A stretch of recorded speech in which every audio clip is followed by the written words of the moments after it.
What's up, everybody? It's C-Worm back here with another video, and I just got done watching the NBA Finals, Game 6.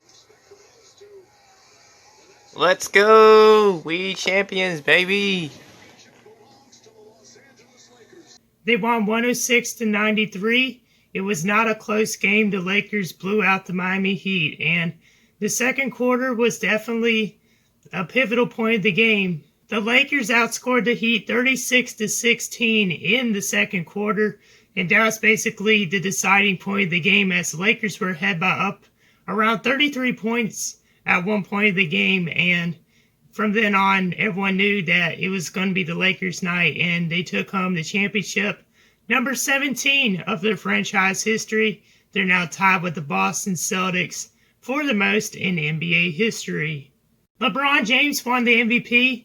A very obvious choice as he was very consistent throughout the finals. I feel like Anthony Davis would have won it if he had played better in games 3 and 4 and 5. After game 1 and 2, Anthony Davis didn't seem to be putting up those numbers that he had throughout the playoffs. I mean, Anthony Davis had like 35 and 32, I think, the first two games, and then games 3 through 5, he kind of struggled. So I could see why LeBron won the Finals MVP, and it was a pretty obvious choice. He averaged around 29 points per game, 11 or 13 rebounds per game, and around 8 assists per game. So congrats to LeBron James on winning the Finals MVP, and congrats to Los Angeles Lakers on winning the championship. And if y'all know, y'all watched some other videos, I had the Lakers winning the championship this season, so that's kind of cool. But anyway, here's some stats I'm going to read for y'all. Anthony Davis, he had 15 rebounds tonight, 19 points. So pretty good performance for him. He didn't score as much like he has in game 1 and 2. Like I mentioned, he didn't score as much as the series went along. Danny Green did better. He scored 11 points. And if y'all watched my last reaction video, I kind of told y'all my thoughts about Danny Green and what happened in game 5. Tavius Caldwell-Pope scored 17 points. Really great performance for him considering he's mainly coming off the bench. And he started tonight's game and he did pretty well, 17 points. Alex Caruso started tonight as well instead of Dwight Howard. And Caruso only scored 4 points. But, you know, as I mentioned in Game 5, the rest of the team didn't do that well other than LeBron James. But in Game 6, the rest of the team showed up. So I'm very happy to see that. Rajon Rondo had 19 points off the bench with 4 assists and 4 rebounds. Markieff Morris only had 3 points. Kyle Kuzma only had 2. Both of them struggled. Dwight Howard only scored 3 points.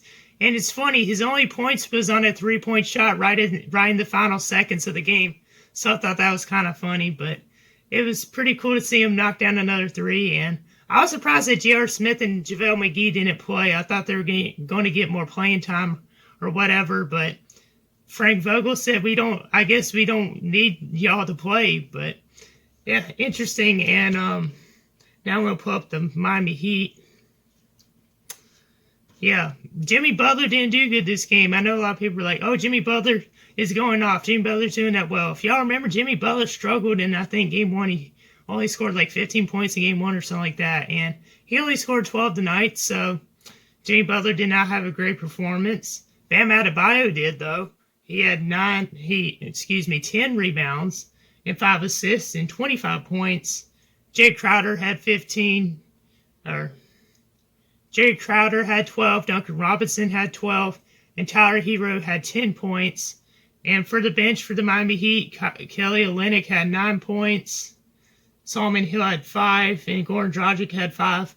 I was surprised Goran Dragic played. I know he had that bad injury in Game 1, but, you know, he went out there and fought like a trooper, and I just hope he gets a speedy recovery, and very unfortunate to see him get injured. And he's a veteran. He's been in the league for a long time, so maybe next season the Heat will come back to finals again. Kendrick Nunn had 8 points. Andre Iguodala didn't have a good finals. He didn't score tonight. Derrick Jones Jr. didn't score. And Udonis Haslem, he's been a league veteran for a long time. He's been in the league for what, like 20 years, 22 years? He didn't play, and Myers Leonard didn't play. I don't know why Myers Leonard didn't play. I didn't know if he was injured or not. But anyway, those are the stats. The score was 28-20 at the end of the first quarter. So I thought it was going to be a close game. And then all of a sudden, the Lakers just absolutely blast the Heat in the second quarter. And they pulled away and got the win. And the Heat did sort of come back a little bit towards the end, but it wasn't a huge comeback or anything like that. They only narrowed the margin to 13 points. Y'all be watching this video Monday. I'm recording this here on Sunday night. And yeah, there's been a lot of action in the NFL today too. Glad to see the Panthers get another win. Sad to see Dak Prescott get hurt. He had a bad leg injury. I don't know if he broke his ankle or his leg, but one of them two was pretty bad injury. So hopefully he gets a speedy recovery, and prayers for him. Had a blast this weekend helping broadcast the Charlotte Rush hockey games on Hockey TV. And the next home games will be around, I think, Halloween weekend. So that'll be the next time I'll be helping run the cameras and doing stats for the Charlotte Rush. And Saturday's game, the Elite team won 5-4. Very, very dramatic game and very entertaining. Came down to the final seconds. Arlie Cutler had 38 saves, and it was a great game. And then the Premier team, which hadn't lost all season, they ended up losing to Richmond Generals, and that one they got blown out 6-2. There's a big fight near the end of that game, and a couple players got thrown out, and one player got suspended.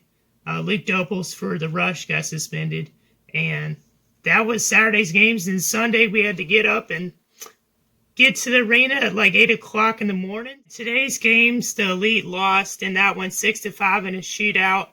It went to overtime. It was tied 5-5. And then in the shootouts at the end, Richmond was able to get the win. So they won 6-5. And the Premier team, coming off that tough loss on Saturday, absolutely blew Richmond out of the water and won that one 7-0. And the Premier team bounced back pretty well.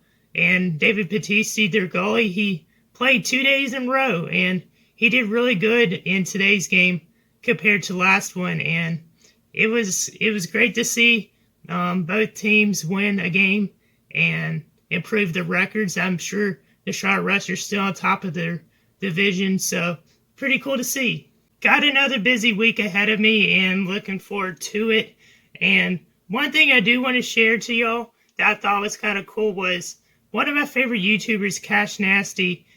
He recently played a 1v1 against Jenna Bandy. I'm pretty sure that's her last name is Bandy, but those two were playing a 1v1, and Cash Nasty always uses the reference wet like water, which means basically he drains every shot or whatever.